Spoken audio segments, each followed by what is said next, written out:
പത്രമാധ്യമ രംഗത്തെ മൂല്യച്യുതികളെ പറ്റി സംസാരിക്കാൻ ശ്രീ അഖിൽ, കാർത്തിക് ശങ്കർ, ഷമീർ, പിന്നെ ഇവരെയൊക്കെ വെച്ച് പടം പിടിച്ച ഡയറക്ടർ സലൂൺ എന്നിവരാണ് ചേരുന്നത്. നമസ്കാരം. നമസ്കാരം. എന്താണ് ആ വിഷയത്തെ പറ്റി അഖിൽ കലവൂരിന്റെ അഭിപ്രായം?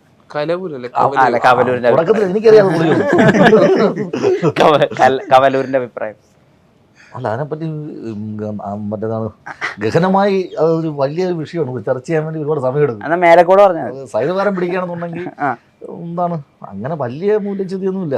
എല്ലാവർക്കും സൈഡുകാരൻ തട്ട് കിട്ടുന്നുണ്ട്, നന്നായിട്ട് പോകുന്നുണ്ട്. അപ്പോൾ അതിൻ്റെ കൂടെ ന്യൂട്രടിച്ച് പോവുക എന്നുള്ളതാണ് എൻ്റെ ഒരു ആഗോള നിലവാരം. അത് എങ്ങനെ ഇവിടെ പ്രസന്റ് ചെയ്യാം. അതെ അതെ. എന്താണ് കാർത്തിക് ശങ്കർ അതിനെ പറ്റിയുള്ള അഭിപ്രായം? ഞാൻ അങ്ങോട്ട് പാസ്സില്ല. ഈ പടത്തിനെ കുറിച്ചല്ലേ ചോദിച്ചത് അല്ലേ? അതെ അതെ. സാർ ആദ്യം പറയട്ടെ, ഡയറക്ടർ ആദ്യം പറയട്ടെ. പത്രമാധ്യമ രംഗത്തെ മൂല്യച്യുതികളെ പറ്റിയിട്ടുള്ള അഭിപ്രായം. നമ്മൾ ഈ പടത്തിലെ പത്രമാധ്യമ മൂല്യച്യുതികളോ ഒന്നും പറയുന്നില്ല.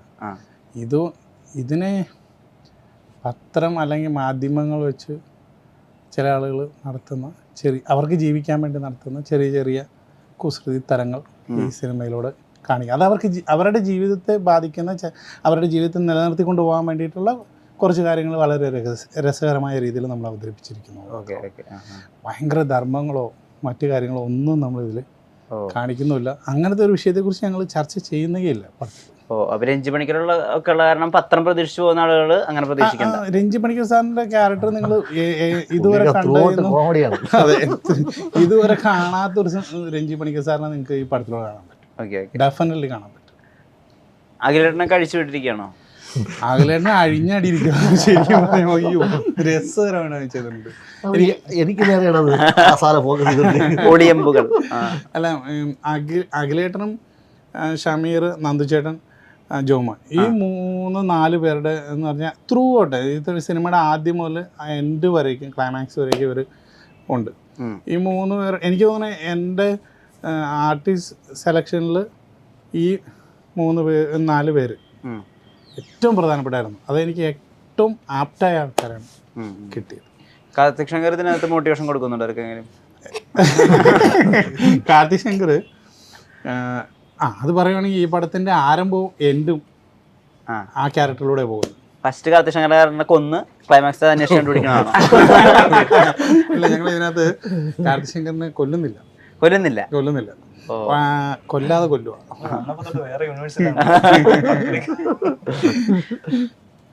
എന്താ കാർത്തിക് കഥാപാത്രം?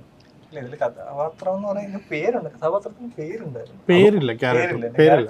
ഈ ക്യാരക്ടറിലൂടെയാണ് പോകുന്നത്. അതൊരു ക്യാരക്ടറാണ്, എൻ്റയർലി ഡിഫറെൻ്റ് ആയിട്ടുള്ള ഒരു ക്യാരക്ടർ. അതെ, ഒരു ഫ്രീക്കൻ. അതൊരു ഇപ്പോൾ ഈ എന്താ പറയുക, പൊന്മാൻ കളറൊക്കെ അടിച്ച് അങ്ങനത്തെ ഒരു ഹെയർ സ്റ്റൈലും കൂടിയ വർഷം. ഈ കാസർഗോഡുള്ള ചില പിള്ളേരൊക്കെ ഉണ്ടല്ലോ, അവരുടെയൊക്കെ ഒരു ക്യാരക്ടറാണ്. ആ ക്യാരക്ടർ ഞാൻ ഇപ്പൊ പറഞ്ഞ പോലെ അവസാനം ക്ലൈമാക്സിലും എല്ലാം വരുന്നുള്ള ഒരു ക്യാരക്ടറാണ്. വഴിതിരിച്ചൊക്കെ വിടുന്ന ക്യാരക്ടറാണ്. ഷമീർ പറയൂ. ഞാൻ ഈ പറഞ്ഞ സ്ഥാപനത്തിലെ ഓൺലൈൻ മേധാവിയാണ്. ക്യാരക്ടറാണ് ചെയ്യുന്നത്. ഫിലിം റിവ്യൂസ് നിശ്ചൽ എന്നാണ് ക്യാരക്ടറിന്റെ പേര്. നിശ്ചൽ. അതും സ്റ്റിൽ ഫോട്ടോഗ്രാഫർ ആയിരുന്നു തോന്നുന്നു. അതെ അതെ, അതുകൊണ്ടാണ് നിശ്ചൽ എന്ന് പേര്. നല്ല കാര്യം. ഈ ഇപ്പൊ നമ്മുടെ ഇവിടെ നടക്കുന്ന റിവ്യൂവേഴ്സ് അവരുടെയൊക്കെ ഒരു ചെറിയൊരു റെപ്ലിക്ക കാണാൻ പറ്റുമോ ക്യാരക്ടറില്? കുറച്ചൊക്കെ അല്ലേ, ചില ചേഷ്ടകൾ. പക്ഷെ കുറച്ചുകൂടെ മോശമാണ്. ഈ പുള്ളിക്കാരൻ വളരെ ആള് ശരിയല്ല. ശരിക്കുള്ള ആൾക്കാരങ്ങനെ പറയാൻ പറ്റില്ല. ഈ സിനിമാഭിനയം കണ്ടന്റ് ഉണ്ടാക്കുന്നതിലൊരു ഇടിവ് വരുത്തുന്നുണ്ടോ? ചെറുതായിട്ട് സമയം ഇടയ്ക്ക് കുറച്ച് പ്രശ്നമായിരുന്നു. ഇപ്പം വീണ്ടും ഫ്രീ ആയിട്ടുണ്ട്. ഇനിയിപ്പോ ചെയ്യാം, പടമൊന്നുമില്ല. അതിലൂടെ ഒരുപാട് പടങ്ങളൊക്കെ ആകുമ്പോഴേ സാധാരണ ആളുകൾ ഈ പ്രൊഡക്ഷൻ ഫുഡൊക്കെ കഴിച്ചിട്ട് ശരീരമൊന്നും ശ്രദ്ധിക്കാതെ അങ്ങനെയൊക്കെ ആവുന്ന അവസ്ഥകളൊക്കെ. തീർച്ചയായിട്ടും അതിലുണ്ട് ഒരു ഡയറ്റും കാര്യങ്ങളൊക്കെ എങ്ങനെയാ? അതിനുള്ള പ്രത്യേകിച്ച് ഡയറ്റൊന്നുമില്ല. പിന്നെ എന്താണ്, വൈകുന്നേരം ചപ്പാത്തി അങ്ങനത്തെ പരിപാടിയൊക്കെ ആയിരിക്കും. ഉച്ചയ്ക്ക് ആവശ്യമുള്ള ചോറുണ്ടും, രാവിലെ നല്ലോണം കഴിക്കും. എനിക്കങ്ങനെ പ്രത്യേകിച്ച് ഡയറ്റ് പരിപാടി അങ്ങനെയൊന്നുമില്ല. നോർമൽ നമുക്ക് തിരിച്ചടിക്കാത്തൊന്നും കഴിയും. നൈസ്. ഈ ഇപ്പോൾ നമ്മുടെ ഗുരുവായൂർ അമ്പലനടയിലൊക്കെ കുറേ സാധനങ്ങൾ കയ്യിൽ നിന്ന് കിട്ടുന്നുണ്ടായിരുന്നല്ലോ, അവിടെ നമ്മുടെ നിന്നൊക്കെ ആയിട്ട്. ഇപ്പോൾ ഈ പടക്കത്തിലൊക്കെ അങ്ങനെ ഇംപ്രൈസേഷൻ ചെയ്യാൻ ഇതിന് മാത്രം സ്പേസ് ഉണ്ടായിരുന്നു. നമുക്ക് ആ സ്ക്രിപ്റ്റ് പറയുന്നതല്ല, നമ്മുടേതായ രീതിയിൽ പറയാനുള്ള ഒരു സ്പേസ് ഉണ്ടായിരുന്നു. എല്ലാവരും നല്ല കമ്പനിയായിരുന്നു. അല്ല നമ്മളിങ്ങനെ കടുംപിടുത്തം പരിപാടിയൊന്നും ഇല്ലായിരുന്നു. നമ്മുടേതായ രീതിയിൽ പെർഫോം ചെയ്ത് പോകാനുള്ള ഏരിയകളൊക്കെ ഉണ്ടായിരുന്നു. നമ്മളെല്ലാം ഒരുമിച്ച് തന്നെ കോമ്പിനേഷൻ. അജുവേട്ടനും ഞാനും ഷമീറും ജോമോനും നന്ദുചേട്ടനും നമ്മളെല്ലാവരും, പിന്നെ രഞ്ജി സാർ ഇവിടെ വന്ന് വേറുമ്പോഴാണ് പടത്തിന്റെ വേറൊരു ഇതിലോട്ട് പോണ പടം. ഈ പടക്കുതിര എന്ന് പറയുന്നത് ഒരു പത്രമാണല്ലോ, ഒരു മാഗസിനാണ്. ഓക്കെ, ഞാൻ മാഗസിൻ എന്നുള്ളത് ഞാൻ പത്രമൊക്കെ എടുക്കാം. അപ്പം നമ്മുടെയൊക്കെ ചെറുപ്പത്തിൽ പത്രത്തിൽ ഫോട്ടോ വരിക, പത്രത്തിൽ നമ്മുടെ എന്തെങ്കിലും ഒരു കാര്യം മെൻഷൻ ചെയ്ത് വരിക എന്ന് പറയുന്നത് നമുക്ക് ഭയങ്കര ഒരു ബഹുമതിയും ആ പത്രം എടുത്ത് വയ്ക്കുകയൊക്കെ ചെയ്തായിരുന്നു. അങ്ങനെ അങ്ങനെ ആദ്യത്തെ പത്രം ഓർമ്മ ഏതാ? പത്രം ഓർമ്മ പണ്ട് ഇവിടെ നമ്മുടെ ട്രിവാൻഡ്രത്ത് ഞാൻ നോബിയൊക്കെ ഒരു ഗവൺമെന്റ് ഒരു പരിപാടി ഉണ്ടായിരുന്നു. അപ്പോൾ അതില് പത്രത്തിൽ ഫോട്ടോ വന്നു. അത് ദി ഹിന്ദുവില് ഇംഗ്ലീഷ് പത്രം, മലയാളം പത്രത്തിൽ എല്ലാത്തിലും ഉണ്ടായിരുന്നു. അത് നമ്മൾ ലെൻസാറില് ലെഞ്ചാനേന്ദ്രൻ പുള്ളിയാണ് ഡയറക്റ്റ് ചെയ്ത കൈരളി ടിവിക്ക് വേണ്ടി ഒരു പരിപാടി. അപ്പോൾ അതിലാണ് അന്ന് നമ്മൾ ചെറുതാണ്. അപ്പോൾ അതിൻ്റെ അതാണ് എനിക്ക് അറിയുന്നത് ആദ്യം എൻ്റെ പടം പത്രത്തിൽ വരുന്നത്. ആ പരിപാടിയായിരുന്നു. ഞാൻ എൻ്റെ നോബിയിലേക്ക് അതായിരുന്നു. പിന്നെ അത് കട്ട് ചെയ്ത് വെച്ചിട്ടുണ്ട്. അന്ന് ആദ്യമായിട്ട് പത്രത്തിൽ വന്നു. എല്ലാ പത്രത്തിലും ഉണ്ടായിരുന്നു. അതൊരു നമ്മുടെ സ്വാതന്ത്ര്യത്തിൻ്റെ ഒരു സ്റ്റോറിയായിരുന്നു. നമ്മുടെ കേരള ഇന്ത്യൻ സ്വാതന്ത്ര്യ സമരത്തിൻ്റെ ഒരു പ്ലേ ആയിരുന്നു. അപ്പോൾ അതിൻ്റെ പരിപാടിയാണ് ആദ്യം പത്രത്തിൽ വന്നത്. ഓക്കെ. കാർത്തിക് ശങ്കറിന് പത്രം ഓർമ്മകൾ എന്തെങ്കിലും ഉണ്ടോ? തീർച്ചയായിട്ടും. നമ്മുടെ ആദ്യത്തെ സോഷ്യൽ മീഡിയയിൽ വൈറലായ ഷോർട്ട് ഫിലിമിൻ്റെ അത് റിലേറ്റഡ് ആയിട്ട് വന്ന ഒരു പേപ്പർ കട്ടിങ് എനിക്കിപ്പോഴും സ്പെഷ്യലാണ്. കാരണം അതാണ് ആദ്യമായിട്ട് വരുന്നത്. അതിപ്പോഴും സൂക്ഷിച്ചു വെച്ചിട്ടുണ്ട്. ഷമീറിന്റെ അങ്ങനെ പത്രം ഇതുപോലെ തന്നെ ഒരു അടുത്ത 2 വർഷം മുമ്പ് ചൂരലിന്റെ ഒരു ആർട്ടിക്കിൾ സംഭവം വന്നിട്ടുണ്ടായിരുന്നു. ഓക്കെ. സാറിന് അങ്ങനെ ഒരു പത്രം ഓർമ്മയുണ്ടോ? എനിക്ക് അങ്ങനെ ഓർമ്മിക്കാൻ അധികമൊന്നും ഇല്ല മക്കളെ. ഞാനങ്ങ് തുടങ്ങിയിട്ടില്ലല്ലോ, കാല് വെച്ചിട്ടില്ലുള്ളൂ. നിങ്ങളൊക്കെ കൂടി എന്തെങ്കിലും തന്നാലേ ഓർക്കാനുള്ളൂ. സ്കൂളിലും കോളേജിലൊക്കെ പഠിക്കുമ്പോൾ കപ്പ് വാങ്ങുന്നത്, കപ്പ് കൊടുക്കുന്നത് അങ്ങനെയൊന്നും ഞങ്ങളൊക്കെ പഠിക്കുമ്പോൾ ഈ പത്രത്തിൽ വരുന്ന പരിപാടിയൊന്നും ഇല്ലെന്നേ. അങ്ങനെയൊന്നും ആയിട്ടില്ലായിരുന്നു. പിന്നെ ഈ അടുത്ത കാലത്ത് കുറച്ച് ഞാൻ ശരിക്കും ഷോർട്ട് ഫിലിം ആണ് എൻ്റെ ബേസ്. അതിലൂടെ ഞാൻ ഈ സിനിമയിലേക്ക് ട്രാവൽ ചെയ്തത്. ഞാൻ ആദ്യമായിട്ട് ചെയ്ത ഒരു ഷോർട്ട് ഫിലിമിന് എനിക്കൊരു സ്റ്റേറ്റ് അവാർഡ് കിട്ടിയിട്ടുണ്ടായിരുന്നു. മീനാക്ഷി എന്ന് പറയുന്നത്. അത് പത്രത്തിൽ വന്നിട്ടുണ്ടായിരുന്നു. അത് ഒരു വലിയ വാർത്ത തന്നെയായിരുന്നു എന്നെ സംബന്ധിച്ച്, പേഴ്സണലി പറഞ്ഞിട്ടോ.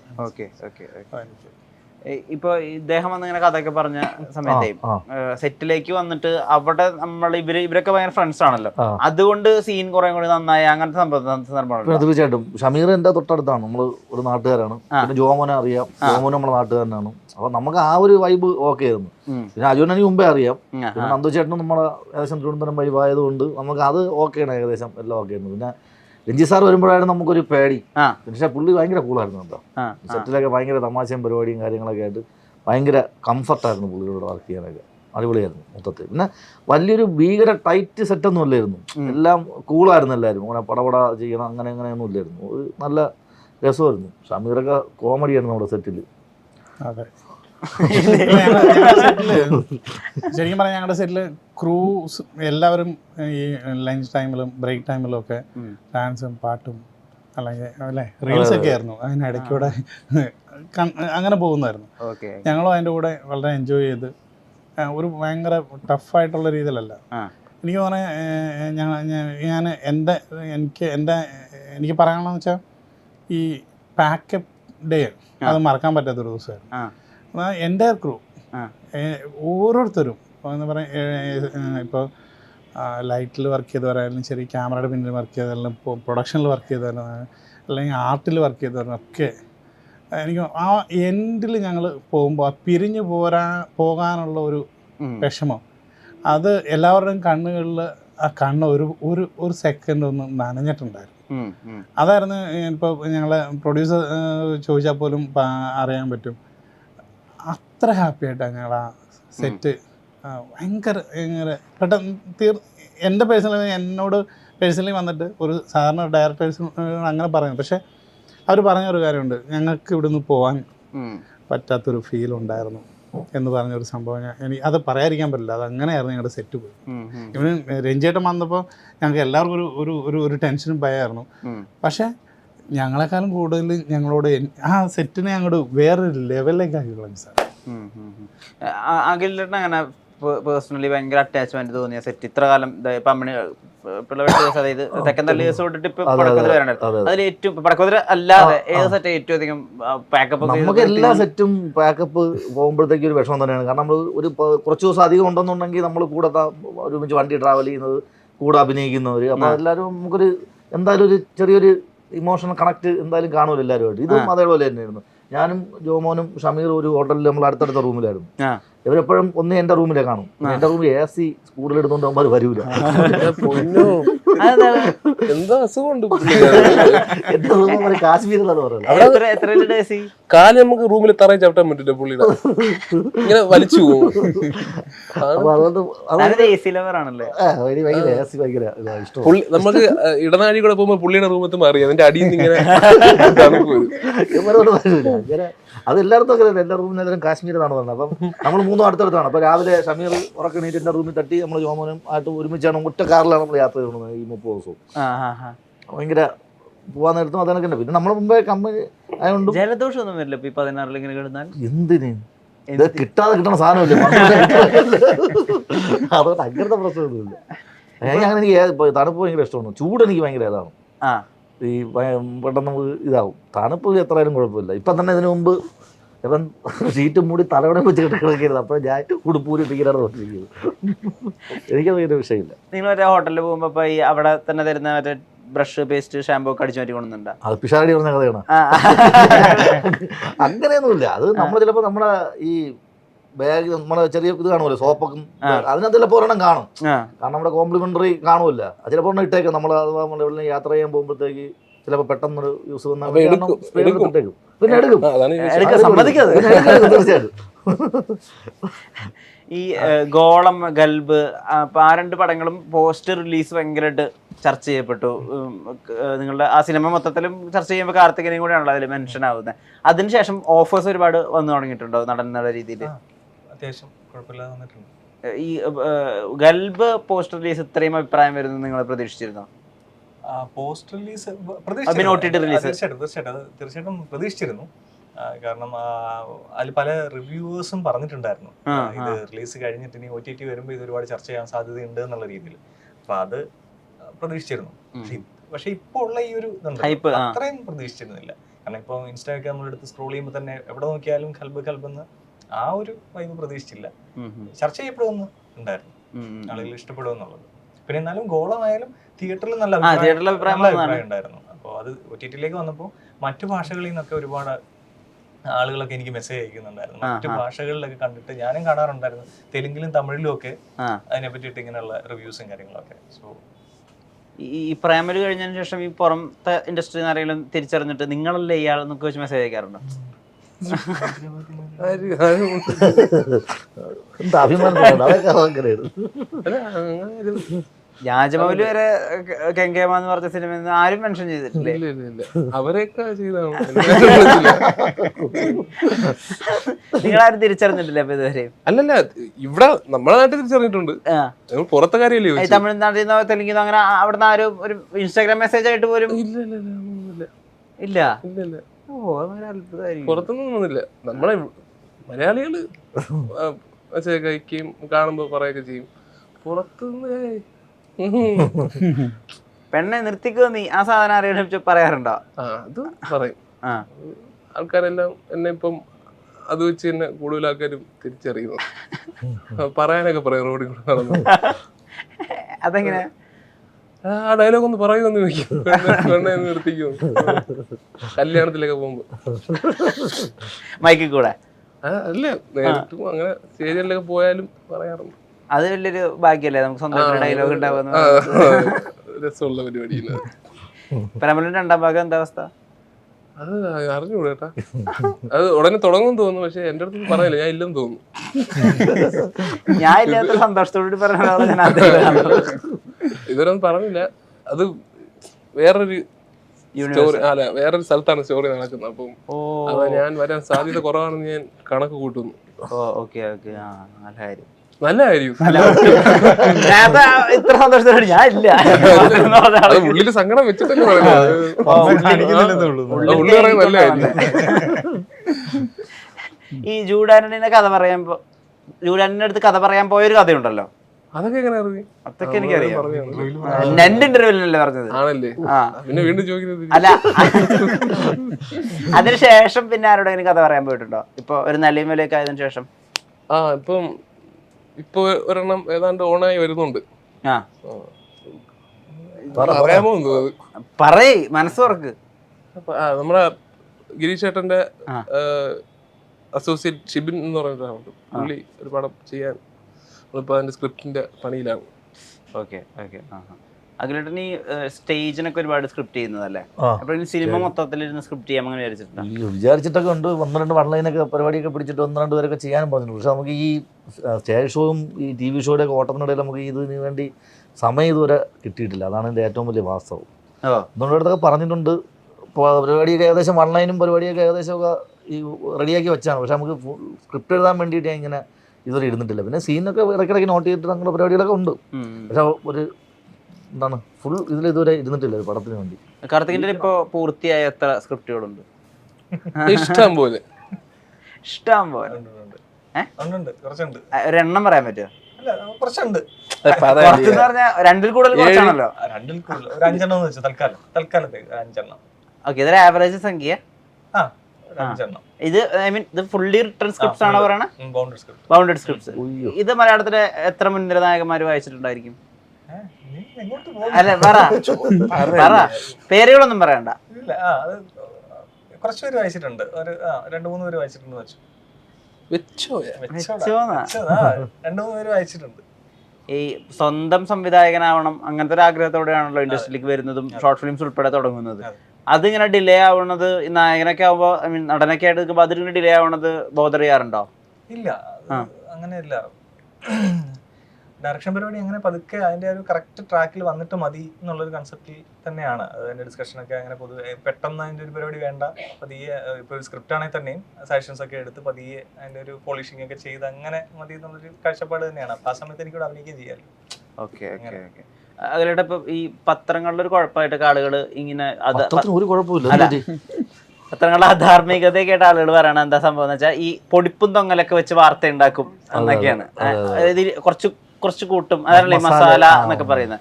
ഈ നമ്മുടെ അങ്ങനത്തെ നമുക്ക് ചില സുഹൃത്തുക്കളുണ്ടാവും. നമ്മൾ ഒറിജിനൽ ആയിട്ട് ഒരു കാര്യം പറയും, അതിനുശേഷം അവരവരുടെ വേർഷൻ കുറച്ച് കയ്യിൽ നിന്ന് കുറച്ച് കയറ്റിയിട്ട് വേറെ സ്ഥലത്ത് പറയും. അങ്ങനത്തെ ഏതെങ്കിലും സുഹൃത്തുക്കളുണ്ടോ? അങ്ങനെ ഇല്ല. പിന്നെ ഈ പറയുന്നത് ചെന്ന് പറയുമ്പോൾ അങ്ങനെ എനിക്കങ്ങനെ വലിയ അനുഭവങ്ങളൊന്നുമില്ല. നമ്മൾ പിന്നെ ഈ പൊടുപ്പും തൊങ്ങലും വെച്ച് അങ്ങനെ ഇപ്പോൾ ഷമീറൊക്കെ നമ്മളാണ്. നമുക്ക് 10 പറഞ്ഞാൽ 8 പറയും. അഖിലെണ്ണ ഇങ്ങനെ കുറച്ച് കൈന്നിട്ട് പറയുന്ന അത് സിറ്റുവേഷൻ രക്ഷപ്പെടാൻ വേണ്ടി. അതങ്ങനെയല്ല ഉദ്ദേശം എന്ന് വെച്ചാൽ നമ്മളൊരു കള്ളക്കഥ ഉണ്ടാക്കി ഒരു സ്കിറ്റിന്റെ പോയി പറയണം, നാളെ ഷൂട്ടായിരിക്കും, സംഭവം പേപ്പറിൽ ഒന്നും കാണൂല, പക്ഷെ നമ്മൾ പറഞ്ഞടിച്ചിടും. ഇങ്ങനെ വന്നിട്ട് നമ്മൾ തന്നെ ചിരിക്കുമ്പോൾ അവർക്ക് തോന്നും എന്തോ വലിയ സംഭവമാണ് വരാൻ പോണ, അങ്ങനെ പറഞ്ഞ് ഫലിപ്പിക്കാറുണ്ട്. അല്ലാതെ നമ്മൾ മറ്റൊരാൾക്ക് ദോഷമാവുന്ന ഇത് പറയില്ല. അത് എൻ്റെ ലൈഫിൽ നമ്മളെ സ്കിറ്റ് അങ്ങനത്തെ പരിപാടികളൊക്കെ പറഞ്ഞ് ഫലിപ്പിക്കാൻ പണ്ട് നമ്മൾ മിടുക്കനാണെന്ന് പറയും ആൾക്കാർ.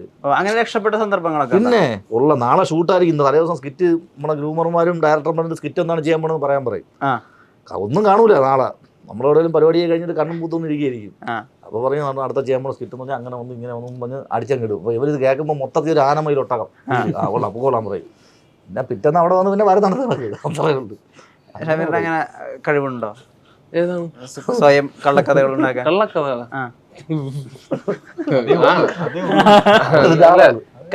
മനസ്സ് തുറക്കും. ഇവനെ കുറിച്ച് നമ്മൾ കൽബ് ടൈമിൽ എല്ലാ ഇന്റർവ്യൂലും ഇവനെ കുറിച്ച് നമ്മൾ കുറെ അപവാദങ്ങളൊക്കെ പറഞ്ഞു വരുന്നത്. കുറെയൊക്കെ സത്യമാണ്, കുറച്ച് കള്ളവും കൂടെ ചേർത്ത് ശകലം.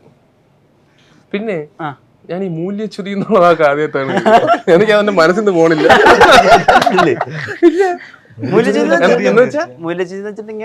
നഷ്ടത്തിനാണ് ലോസ് ഓഫ് ഇന്റഗ്രിറ്റി. അതായത് നമുക്ക് എത്തിക്സ് ഉണ്ടാവുമല്ലോ ചില കാര്യങ്ങൾ ചെയ്യണേല്, അതിനൊരു ഇടിവ്. ആദ്യം ചോദിച്ച വാക്ക് ഞാൻ കേട്ടിട്ടില്ല.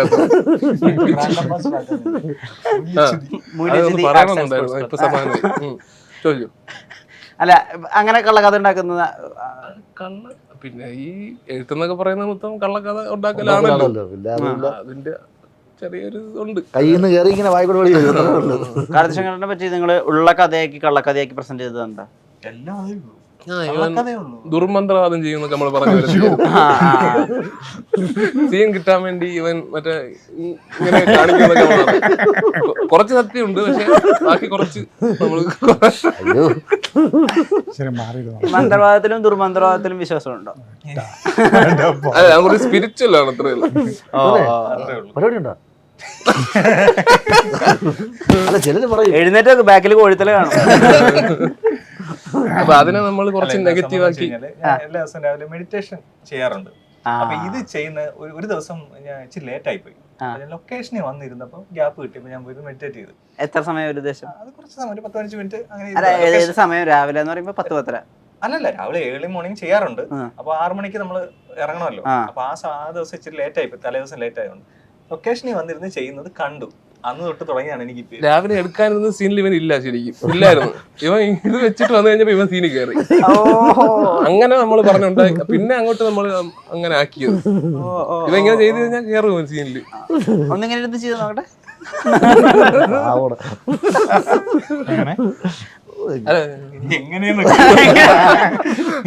പഠിക്കാനാ.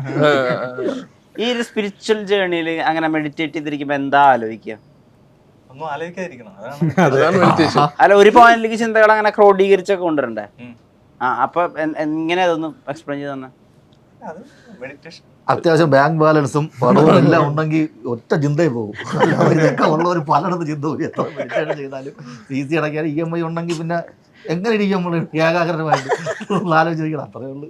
ബേസിക് പരിപാടി എനിക്ക് വന്നതായിരിക്കും അല്ലേ? നമുക്കിങ്ങനെ ശാന്തമായിട്ടിരിക്കാൻ പറ്റും. EMI അടയ്ക്കാൻ കിടക്കുന്നു. അതാണ് മെഡിറ്റേഷൻ. ട്രൈ ചെയ്യുന്നതിനാണ് മെഡിറ്റേഷൻ എന്ന് പറയുന്നത്. എല്ലാം ഉണ്ടെങ്കിലും കടിച്ചമർത്തിയിട്ട് അങ്ങനെ അങ്ങ് ഇരിക്കുക. അല്ല, കടിച്ചമർത്തല്ല, അത് ഓരോരുത്തരുടെ രീതിയാണ്. ഒന്നീ കടിച്ചമർത്തി ഇരിക്കാം, അല്ലെങ്കിൽ ഫ്രീ ആയിട്ട് വിട്ടിരിക്കാം. ഐ മീൻ റിലാക്സ് ചെയ്ത് അങ്ങനെ ഇരിക്കാം. ഓരോരുത്തരുടെ രീതിയാണ്. ചിലത് കടിച്ചമർത്തി ഇപ്പൊ പറഞ്ഞ പോലെ ഇങ്ങനെ വിളിച്ചു ചിന്തിക്കുക, അങ്ങനെ ഇരിക്കാം. ഓക്കെ, ഫ്രീ മൈൻഡോട് ഇരിക്കാം. ഷമീറേട്ടനെ ഫ്രീ ആയിട്ടിരിക്കണം.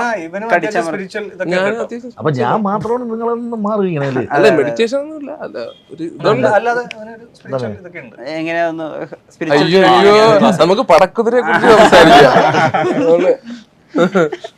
പടക്കുതിര എത്ര ദിവസം ഷൂട്ട് ഉണ്ടായിരുന്നു? പടക്കുതിര 45 ദിവസം പ്ലാൻ, 39 ദിവസമാണ് തീർന്നത്. ഓക്കെ, ഇവരുടെ ഒരു കൂട്ടായ പരിശ്രമം എല്ലാവരും സഹകരിച്ചുകൊണ്ട് ഞങ്ങൾക്കൊരു 39 ദിവസം കൊണ്ട് തീർക്കാൻ പറ്റും. അല്ല, കറക്റ്റായിരുന്നു. നമ്മൾ ഏകദേശം ഒരേ ഡേറ്റ് ആയിരുന്നു. എനിക്ക് ഷമീറിനും ജോമോനും ഒക്കെ ഏകദേശം ഒരേ ഡേറ്റ് ആയിരുന്നു. ഏതാ ആദ്യം ഷൂട്ട് ചെയ്ത സീൻ? ഫസ്റ്റ് ഷൂട്ട് ചെയ്ത സീൻ നമ്മുടെ പോലീസ് സ്റ്റേഷനിലല്ലേ? Police station. അത് തന്നെ, ഞങ്ങൾ ഔട്ട്ഡോർ വന്നു. നിങ്ങൾ പോലീസ് സ്റ്റേഷൻ സീക്വൻസ്. ഏതാ കാർത്തിക് ശങ്കറിന്റെ അവസാനം ഷൂട്ട് ചെയ്ത സീൻ? ക്ലൈമാക്സ്. ക്ലൈമാക്സ് തന്നെയാണ് അതില് ഉള്ള സീനാ, പറയാൻ പറ്റില്ല. ഭയങ്കര സസ്പെൻസ് നിറഞ്ഞ. ഇതുവരെ കരിയറിൽ നിങ്ങൾ ചെയ്താൽ ഏറ്റവും അധികം അരിപെറുക്കിയ സീൻ ഏതാ? ഏത് സിനിമയിലത്തെ വേണമെങ്കിൽ പറയാം, പടക്കുതിര തന്നെ പറയണം നിർബന്ധമില്ല. അരിപെറുക്കാൻ മാത്രം സീനൊന്നും ഇല്ലായിരുന്നു എന്ന് പറയുന്നില്ല. ഓർമ്മ വരുന്നവരൊക്കെ ആദ്യം പറ. എനിക്ക് അങ്ങനെ ഇല്ല.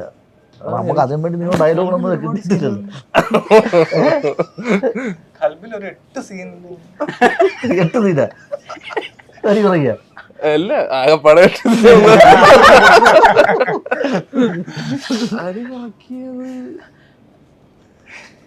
നീ പറ. ഇല്ലല്ലേ, പറഞ്ഞില്ലേ? അങ്ങനെ അരി പറക്കൊന്നുമില്ല. അതിന് ഡയലോഗ് ഉണ്ട്, അരി പറക്കാൻ. അതെ അതെ. വരുന്നുണ്ടായിരിക്കണം. അല്ല, നമ്മൾ ഈ പടത്തിൽ ഉണ്ടായിരുന്നാ? ഈ പടത്തിന് ഇല്ല, ഇവര് ഞാൻ ഞെട്ടിപ്പോയി. അങ്ങനെ അരി പറക്കണം. ഇവരിൽ ആരുടെ ഏറ്റവും സിംഗിൾ ടേക്ക് ആർട്ടിസ്റ്റ് ആരാ? സിംഗിൾ ടേക്ക് വെളിയിറങ്ങിട്ട് കാണാനുള്ളതാണ്. ഫസ്റ്റ് ടേക്ക് ഓക്കെ ആവും. ഓ, അങ്ങനെ പറയുന്ന ആരാ? ഇവര് 3 പേര് അങ്ങനെ പറയുകയാണെങ്കിൽ ഇവർ രണ്ടുപേരുടെയും അഖിലും ഷമീർ സിംഗിൾ ടേക്കിൽ തന്നെയാണ് എല്ലാം പോയത്. മാക്സിമം ചില ടെക്നിക്കൽ എറർ കൊണ്ടൊക്കെയാണ് ടേക്ക് പോയത്. ബാക്കിയെല്ലാം ഇവർ കാർത്തികിൻ്റെ കാർത്തികിൻ്റെ ദിവസം എനിക്ക് തോന്നുന്നത് കാർത്തിക് ചെയ്യുന്നതും അല്ല, ഓപ്പണായിട്ട് കാർത്തികിന്റെ ഇവരെല്ലാവരും കൂടെ ഒരുമിച്ചായിരുന്നു ആ സീന്.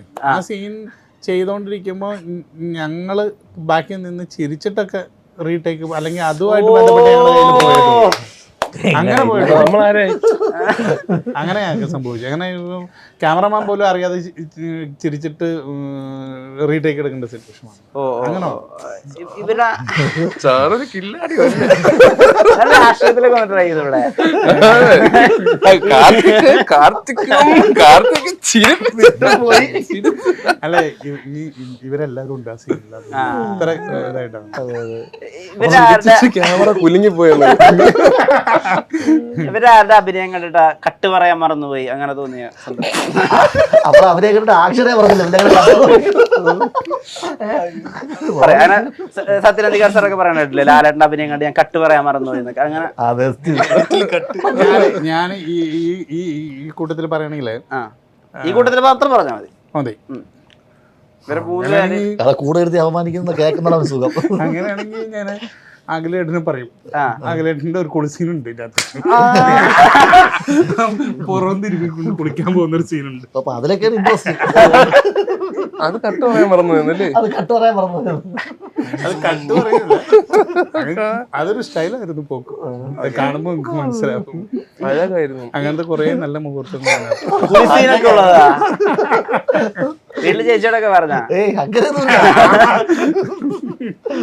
ഞാൻ ഈ പടത്തിൽ സത്യസന്ധമായിട്ട് പറഞ്ഞു, ഈ പടത്തില് അഖിലേട്ടൻ സെമ്മയായിട്ട് പെർഫോം ചെയ്തു. ഒന്നും പറയാനില്ല. കാരണം ഞാൻ ഒരിക്കലും പ്രതീക്ഷയില്ല. ശരിക്കും പറഞ്ഞാൽ ഞാൻ എൻ്റെ ഡിസിഷൻ വേറൊരു ആർട്ടിസ്റ്റ് ആയിരുന്നു ഫസ്റ്റ്. പക്ഷേ അത് കഴിഞ്ഞ് കഴിഞ്ഞപ്പോൾ ഞാൻ അതുവരെ അഖിലേട്ടൻ്റെ കുറേ ചെറിയ ചെറിയ സംഭവങ്ങൾ മാത്രമേ ഞാൻ കണ്ടിട്ടുള്ളൂ TV ഷോയിലുള്ള. ഈ സിനിമ തുടങ്ങുന്നതിന് മുമ്പാണ് ഞാൻ ഗുരുവായൂർ അമ്പലം നടക്കുക. അന്നാണ് ഞാൻ ആ ഡിസിഷൻ മാറ്റിയിട്ട് ആളെ ഫിക്സ് ചെയ്തത്. അസാധ്യ നല്ല ഞാനാ എനിക്ക് തോന്നുന്നത് അതിനൊരു അവസരം കൊടുക്കാത്തതുകൊണ്ടാണ് തോന്നുന്നത്. ഇതിനകത്ത് കോമഡി എന്നല്ല, അതായത് നമ്മൾ പണ്ട് അങ്ങനെ പറയാൻ പാടില്ല, ഇച്ചിരി അഹങ്കാരം കൂടി പോയി. ജഗദീശന്റെ ഒക്കെ ഒരു കയറി വരാനുള്ള എല്ലാ ചാൻസും അല്ലല്ല, ഞാനത് എനിക്കിപ്പോ ഇദ്ദേഹത്തെ പൊക്കി പിടിച്ച് പറഞ്ഞിട്ട് കിട്ടാനല്ല, ഉള്ള കാര്യമാണ്. ഡയറക്ടർ എന്ന നിലയിൽ ഞാൻ കാണുന്നതാണ് ഷമീറിന്റെ എന്ന് പറഞ്ഞ ടൈമിങ്, ഡയലോഗ് ഡെലിവറി,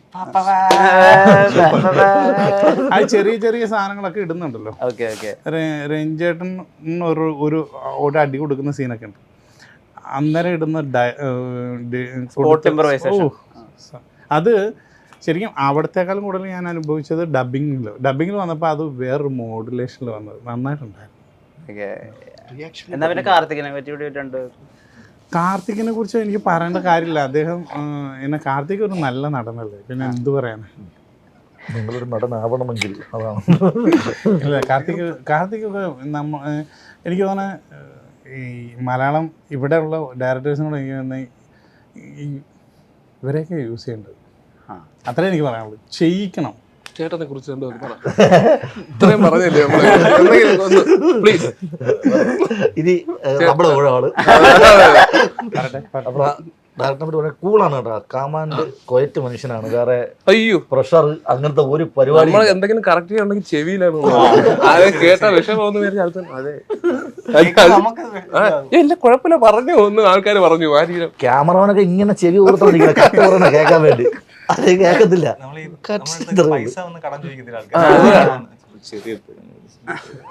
അത് ചേട്ടൻ കുഴപ്പമില്ല പറഞ്ഞു. ഭയങ്കര സൈലന്റ്. അതായത് എന്തിനാ വെറുതെ സെറ്റിൽ കിടന്ന് ഒച്ച എടുത്തിട്ടോ അല്ലെങ്കിൽ അങ്ങനെയല്ല. ഞാനിപ്പോൾ അയച്ചേട്ടൻ എന്നോട് പറയും എന്തെങ്കിലും തെറ്റുണ്ടെങ്കിൽ മൈക്കിൽ കൂടെ നിങ്ങളൊന്ന് വിളിച്ച് പറയണം, അത് കേൾക്കാൻ വേണ്ടിയിട്ടാണ് ഞാൻ ഇരിക്കുന്നത്. ഞാൻ പറയും എനിക്കങ്ങനെ പറയാൻ അറിയത്തില്ല. ഞാൻ നേരെ ചെന്ന് ചോദിച്ചു എന്നിട്ട് തന്നെ അത് നമുക്കൊന്നുകൂടെ റീടേക്ക് ഓക്കെ എന്ന് പറഞ്ഞു. ഇപ്പൊ ഈ ഓരോ സിനിമയും കാർത്തിക് എന്തെങ്കിലും പുതുതായിട്ടൊക്കെ അറ്റംപ്റ്റ് ചെയ്യുന്നുണ്ടല്ലോ. അപ്പൊ ഗോളത്തിലെ പോലെ അല്ലല്ലോ കൽബിലുള്ളത്. പടക്കുതിരയും വേറൊരു ഒരു വേഴ്സറ്റാലിറ്റി പ്രൂവ് ചെയ്യുന്ന ഒരു ഏരിയ ആയിരിക്കും. അങ്ങനെ നമുക്ക് കാണിക്കാൻ പറ്റുമോ? പടക്കുതിര ഞാൻ ചെയ്യാറുള്ള ഒരു ഹ്യൂമർ ഇത് തന്നെയാണ്, കോമഡി. എന്നാലും കൽബിനകത്തിലും അത്രയും ഹ്യൂമർ പരിപാടി, അത്രയും ലൗഡ് അല്ല. ഗോളത്തില് ഒരു ക്യാരക്ടർ റോളാണല്ലോ. അതെ, ഇതില് അത്യാവശ്യം ആ ഒരു ഹ്യൂമർ കിടന്ന് അങ്ങനെ ചെയ്യത്തില്ല നമ്മള്. കോമഡി ആ ഒരു ക്യാരക്ടർ തന്നെയാണ്. ഞാൻ പറഞ്ഞല്ലോ ഫ്രീക്കൻ എന്ന അങ്ങനെയാണ്. പോലീസ് സ്റ്റേഷനിൽ പുള്ളി ഇടി കൊള്ളുന്നത് ഭയങ്കര ഒരു രസമുള്ള പരിപാടിയാണെന്ന് വിചാരിച്ച് അവിടെ പോലീസ് സ്റ്റേഷനിൽ നിൽക്കുന്ന ഒരു ക്യാരക്ടറൊക്കെയാണ്. പോലീസ് സ്റ്റേഷൻ അതിനിടയ്ക്ക് ഒരു കാര്യമാണ്, ഈ ഷൈജു ശ്രീത് സർ, പുള്ളി ആളൊരു പോലീസ് ക്യാരക്ടർ, സോറി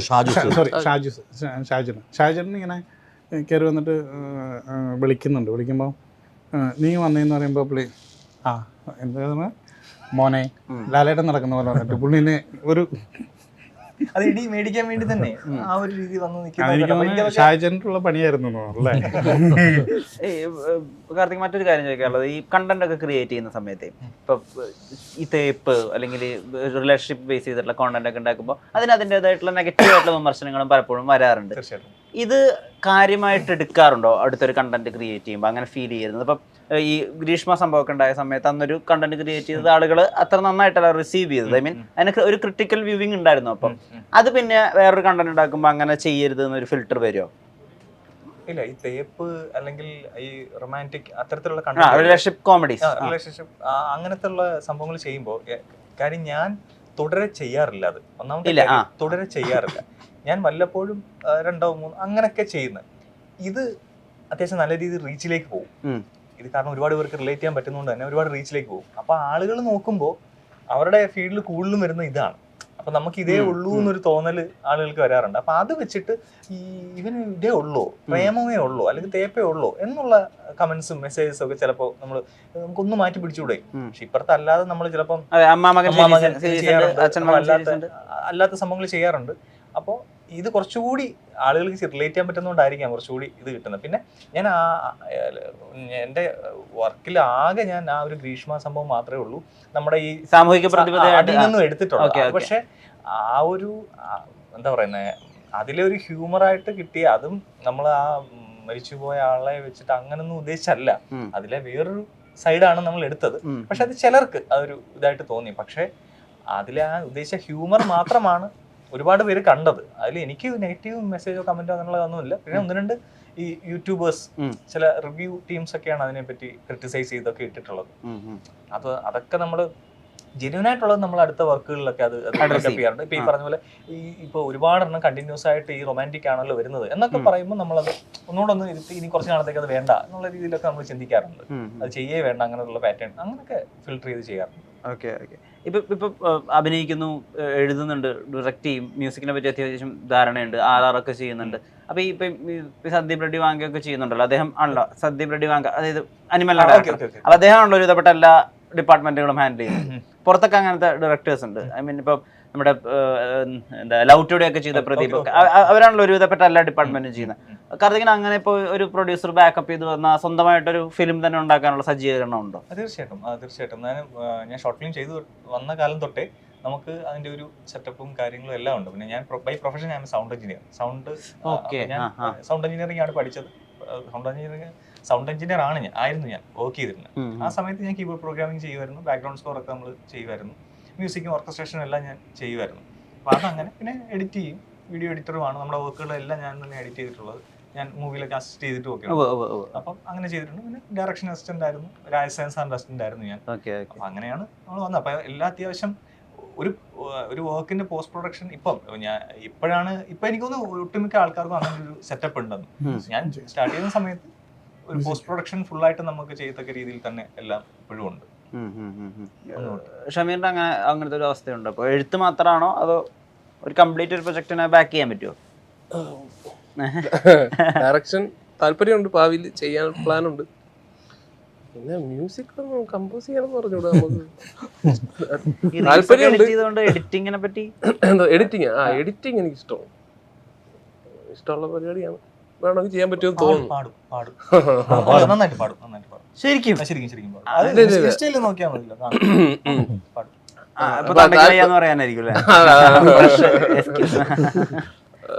അങ്ങനത്തെ എഡിറ്റിംഗ് കുറച്ച് താല്പര്യമുണ്ട് എല്ലാം. അല്ല എന്നാലും ഇവനെ പോലെ അങ്ങനെ എക്സ്പീരിയൻസ് ഇല്ല. പിന്നെ എഡിറ്റ് ചെയ്തിട്ടുള്ളത് ഇങ്ങനെ ഷോർട്ട് ഫിലിമും റീൽസും അതൊക്കെ ചെയ്തിട്ടുള്ളൂ. അല്ല എൻ്റെ മുകളിലൊന്നും ഇല്ല. ഈ പടക്കുതിര റിവ്യൂ ചെയ്യാൻ പോകുന്ന ആളുകളോട് എന്താ പറയാറുള്ളത്? പടക്കുതിര എന്ന് വെച്ചാൽ ഇതിനകത്ത് ഞങ്ങളൊരു മെസ്സേജോ മറ്റു കാര്യങ്ങളോ രസകരമായിട്ടിരുന്ന് ഒരു 2 മണിക്കൂർ പടം കണ്ടുപോകും. അതുപോലെ ഇതിനകത്തൊരു നമ്മളൊരു സോങ് റീക്രിയേറ്റ് ചെയ്തിട്ടുണ്ട്. ഏറ്റവും ഹിറ്റായ മലയാളത്തിൽ ഹിറ്റായിട്ടുള്ള 1000 കിനാക്കൾ എന്ന് പറയുന്ന സോങ് ഈ പടത്തിലൂടെ അത് ഇവർ മനോഹരമായിട്ട് ചെയ്തിട്ടുണ്ട്. അതൊരു നൊസ്റ്റാൾജിയ ഫീൽ എല്ലാവർക്കും കൊണ്ടുവരിക. അതുപോലെ കുറേ നേരം നിന്ന് ചിരിക്കുക.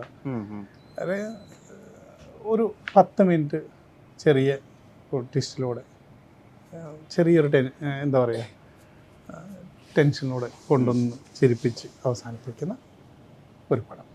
ഓക്കെ 2025 നിങ്ങൾക്ക് ചിരിക്കാൻ ഒരുപാടുണ്ടാവും പടത്തിൽ. ഓക്കെ അത് ഷുവറാണ്. എന്തായാലും നിങ്ങൾ അഷ്വർ ചെയ്യുന്ന ചിരി തിയേറ്ററിൽ ഉണ്ടാവട്ടെ, ആളുകൾ കൈയടിച്ച് സിനിമ കാണട്ടെ, ചിരി ഉണ്ടാവട്ടെ തിയേറ്ററുകളിൽ, അത് നിറയട്ടെ. നേരത്തിന് ഒരുപാട് നമസ്കാരം. Thank you. Thank you. Thank you.